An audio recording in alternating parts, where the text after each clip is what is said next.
Hello, friends. Welcome to the 29th episode of Let's Talk Inclusion. My name is Manobina Chakraborty, founder of I for Inclusion, and of course, your host for this show.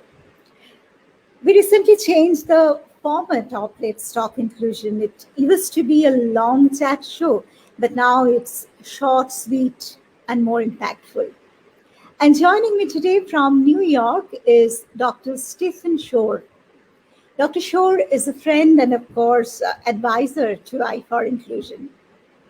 Let me give you a brief introduction to Dr. Stephen Shore. As a child, Stephen was nonverbal and diagnosed with atypical development and strong autistic tendencies. Institutionalization was recommended, but rejected in favor of parent-based intensive early intervention and support. Today, Dr. Stephen Shore is a clinical assistant professor at Adelphi University, teaching courses in special education and autism. His research and teaching focus on matching best practices to the needs of people with autism. Dr. Shore is internationally renowned for his presentations, consultations, and writings on lifespan issues pertinent to education, relationships, employment, advocacy, and disclosure. Dr. Shore is associated with a lot of organizations all over the world. So here we are. Stephen, people generally discuss the challenges of autism, but I believe every condition has pros and cons both. Could you please share with us the pros and cons of life with autism? I'll be glad to share with you all the pros and cons of being autistic in a non-autistic world. And I think one of those pros and cons, and we can address them both at the same time, has to do with the widely varying skill set that is characteristic of autism. It's not often discussed in the diagnostic procedures and when we discuss the diagnostic characteristics of autism, but that is the extremely widely varying skill set that we tend to have.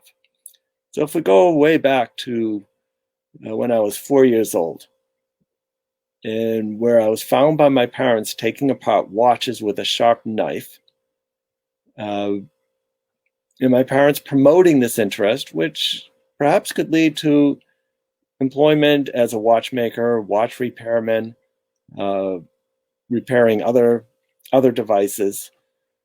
And I could be very successful in this area had my trajectory turned out differently.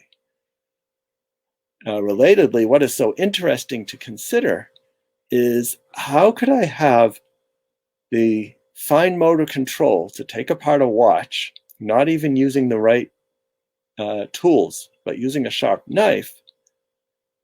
And then where did that fine motor control go when it came to penmanship? Like so many of us on the autism spectrum, I am a penmanship disaster area. One of the worst experiences I could have in school would be to walk into a room with a paragraph on the board. Because for the average elementary and even middle school student, what that meant is that you were probably going to have to copy it down. And it would take me all class period to get through just a few words where everybody else had finished and gone to recess. So you could talk to an occupational therapist and learn about a number of neurological explanations for this situation. In addition, what this also is an example of is the sharp lines of demarcation between abilities that autism gives us, which can be considerable, and disabilities that also come with being on the autism spectrum. So it's this widely varying skill set that if we can understand and then put to use in terms of focusing on strengths and focusing on abilities of autistic individuals, then we have the real possibility of that person becoming a regional, national, or international expert on a particular subject. So now as we consider today, where I use my autistic strengths to be successful, I believe being autistic helps me in terms of arranging material and organizing material in a way that my students can understand and learn from. However, at the same time, the challenges are there too. And one challenge that comes with being autistic is remembering faces. And it takes me all semester to begin to remember the faces of my students. So that's a real challenge.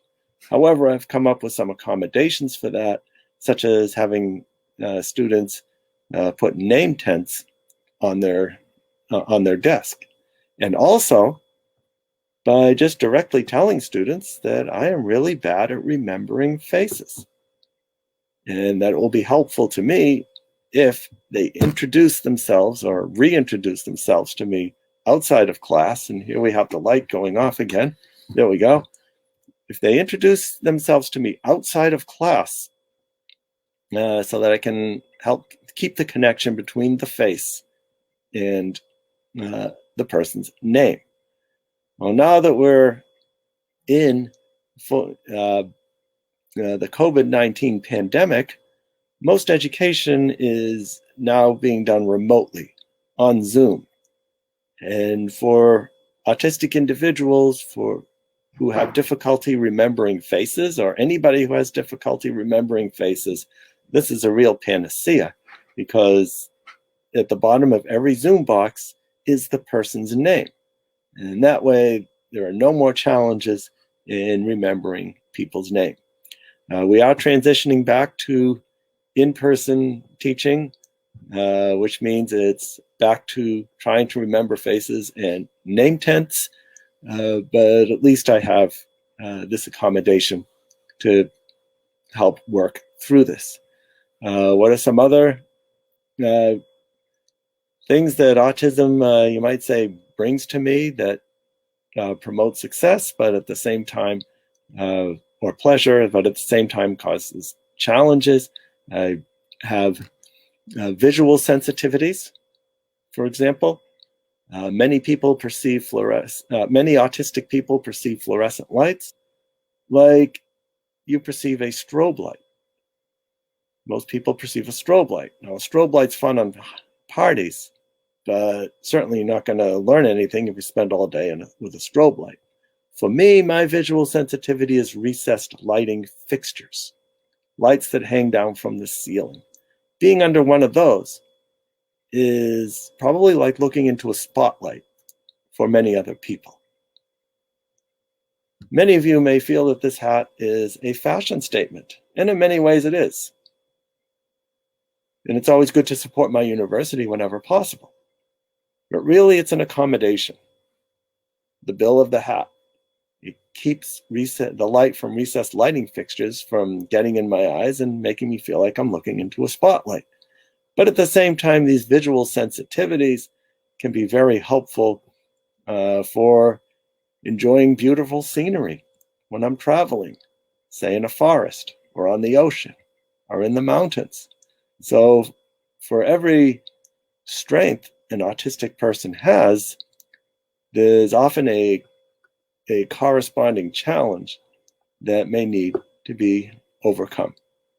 And I think by understanding this sometimes dichotomous strengths and challenges, often very, very close to each other, such as with my fine motor control ability to take apart a watch with a knife, whereas at the same time, the challenges in penmanship, if we understand this widely varying skill set, that can help us autistic people achieve success.